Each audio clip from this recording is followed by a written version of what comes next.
సంవత్సర కాలంలో కూటమి ప్రభుత్వం వచ్చిన తర్వాత సూపర్ 6 ఏదైతే ఉందో వచ్చి 2 నెలల ముందు నుంచి వచ్చి రాగానే పెన్షన్ ఇచ్చేసారు. అదో ఆనందం అందరికీ. 8,000, 12,000 3 నెలలు గవర్నమెంట్ రాక 2 నెలల ముందే ఇస్తానన్న వాగ్దానం మేరకు ఆ 2 నెలల పెన్షన్ కలిపి ఇచ్చేశారు చంద్రబాబు నాయుడు గారు. అప్పుడు చాలా ఆనందంగా ఆ డబ్బులు ఖర్చు పెట్టుకుని ఉన్నారు. అయితే సూపర్ 6లో భాగంగా ఈ పెన్షన్ విషయంలో కానీ ఈ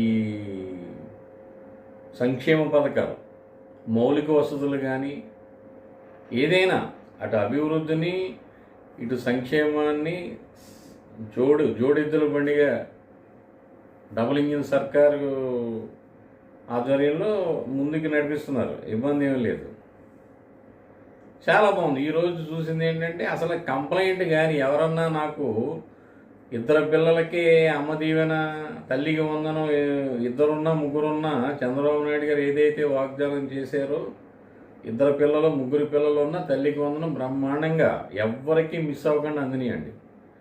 ఇవాళ అదే రిజల్ట్స్. ఎవ్వరు ఏ కంప్లైంట్ తోటి రాధాకృష్ణ గారి దగ్గరికి రాలేదండి. అందులోకి ఇలాంటి ఎమ్మెల్యే ఉంటే, ఇలాంటి చురుకైన ఎమ్మెల్యే ఉంటే యంగ్స్టర్ ఇంకా సమస్యలు అనేవి జనంలో ఉండవు. ఆయన దగ్గరికి వచ్చి పరిస్థితి కూడా ఉండదు. ఇంకో సంవత్సరం పోతే అన్ని సమస్యలు వరుసపెట్టి పరిష్కరిస్తున్నారు. చాలా